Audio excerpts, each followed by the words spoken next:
യുഎസിലെ public service loan forgiveness പ്രോഗ്രാമിൽ വലിയ മാറ്റങ്ങൾ വരുത്താൻ ഡൊണാൾഡ് ട്രംപ് സർക്കാർ പദ്ധതിയിടുന്നതായി റിപ്പോർട്ട്.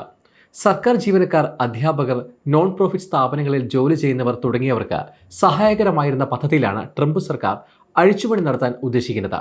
നിയമവിരുദ്ധമായി പ്രവർത്തിക്കുന്നുവെന്ന് കരുതുന്ന സംഘടനകളെ ഫെഡറൽ ഫണ്ട് ഉപയോഗിച്ച് ഭരണകൂടം പിന്തുണയ്ക്കുന്നതിലുള്ള ആശങ്കകളാണ് ഇപ്പോഴത്തെ നീക്കത്തിന് പിന്നിലെന്നാണ് വിവരം. പൊതുസേവന രംഗത്ത് ജോലി ചെയ്യുന്നവരുടെ വിദ്യാഭ്യാസ വായ്പകൾ എഴുതിത്തള്ളുന്ന പദ്ധതിയാണ് public service loan forgiveness program. 2007 US Congress ആണ് പദ്ധതി രൂപീകരിച്ചത്. യോഗ്യരായ പൊതുസേവന തൊഴിലുടമകൾക്ക് വേണ്ടി ജോലി ചെയ്യുമ്പോൾ 10 വർഷം കൃത്യമായി വായ്പ തിരിച്ചടച്ചാൽ ബാക്കിയുള്ള തുക ഈ പദ്ധതി വഴി ഒഴിവാക്കാമെന്നതാണ് സവിശേഷത. നിലവിൽ 1 ലക്ഷത്തിലധികം അമേരിക്കക്കാർക്ക് പദ്ധതിയുടെ ആനുകൂല്യം ലഭിക്കുന്നുണ്ട്. വിദ്യാഭ്യാസം, ആരോഗ്യ സംരക്ഷണം, നിയമനിർവഹണം, സർക്കാർ, സൈന്യം, നോൺ പ്രോഫിറ്റ് മേഖലകൾ എന്നിവിടങ്ങളിൽ ജോലി ചെയ്യുന്നവർക്ക് പദ്ധതി വളരെ പ്രയോജനകരമായിരുന്നു. 2025 തുടക്കം വരെ ഏകദേശം $78.46 ബില്യൺ വിദ്യാഭ്യാസ വായ്പകൾ പദ്ധതി വഴി US സർക്കാർ എഴുതിത്തള്ളി.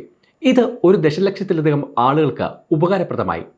നിയമവിരുദ്ധമായ പ്രവർത്തനങ്ങളിൽ ഏർപ്പെട്ടിരിക്കുന്ന സ്ഥാപനങ്ങളെ വായ്പ എഴുതിത്തള്ളുന്നതിൽ നിന്ന് ഒഴിവാക്കാൻ വിദ്യാഭ്യാസ വകുപ്പിന് അധികാരം നൽകിയാണ് ട്രംപ് സർക്കാർ പദ്ധതി പരിഷ്കരിക്കുന്നത്. വിദ്യാഭ്യാസ സെക്രട്ടറിക്കാണ് കൂടുതൽ അധികാരം നൽകുന്നത്. പദ്ധതിയുടെ കരട് രേഖ വിദ്യാഭ്യാസ വകുപ്പ് പുറത്തിറക്കി.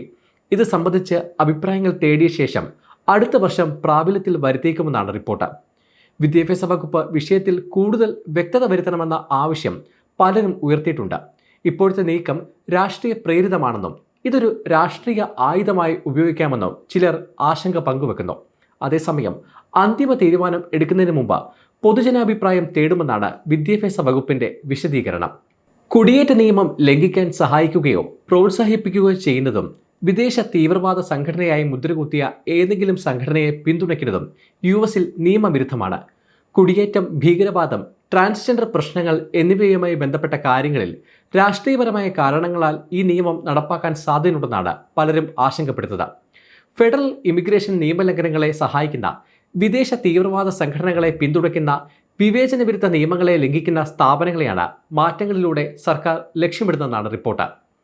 തൊഴിലുടമകളുടെ പ്രവർത്തനങ്ങൾ കാരണം തങ്ങൾ പദ്ധതിയിൽ നിന്ന് പുറത്താകുമോ എന്ന വായ്പയെടുത്തവർക്ക് ആശങ്കയുണ്ട്.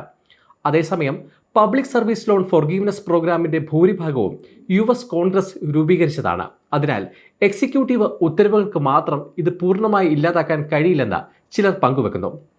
ഭരണകൂടത്തിന് നിയന്ത്രണങ്ങൾ കൊണ്ടുവരാൻ കഴിഞ്ഞേക്കാമെങ്കിലും പുതിയ നിയമനിർമ്മാണമില്ലാതെ ഈ പ്രോഗ്രാം ഇല്ലാതാക്കാൻ കഴിയില്ലെന്നും അവർ ചൂണ്ടിക്കാട്ടുന്നു. നേരത്തെ നികുതിപ്പണം ദേശസുരക്ഷയ്ക്ക് ഹാനികരമായ സംഘടനകളിലേക്ക് പോകുന്നത് തടയുന്ന പ്രസിഡന്റ് ഡൊണാൾഡ് ട്രംപ് വ്യക്തമാക്കിയിരുന്നു.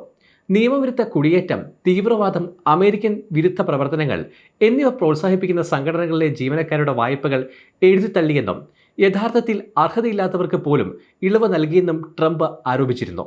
സമയം മലയാളം വാർത്തകൾ ഇനി ടൈംസ് ഓഫ് ഇന്ത്യ സൂപ്പർ ആപ്പിലും. ഇതിനായി പ്ലേ സ്റ്റോറിൽ നിന്നോ ആപ്പ് സ്റ്റോറിൽ നിന്നോ times of India app install ചെയ്യൂ. മലയാളം ഭാഷ തിരഞ്ഞെടുക്കൂ. വാർത്തകൾ ആസ്വദിക്കാം. എല്ലാം ഇനി സമയത്തിൽ.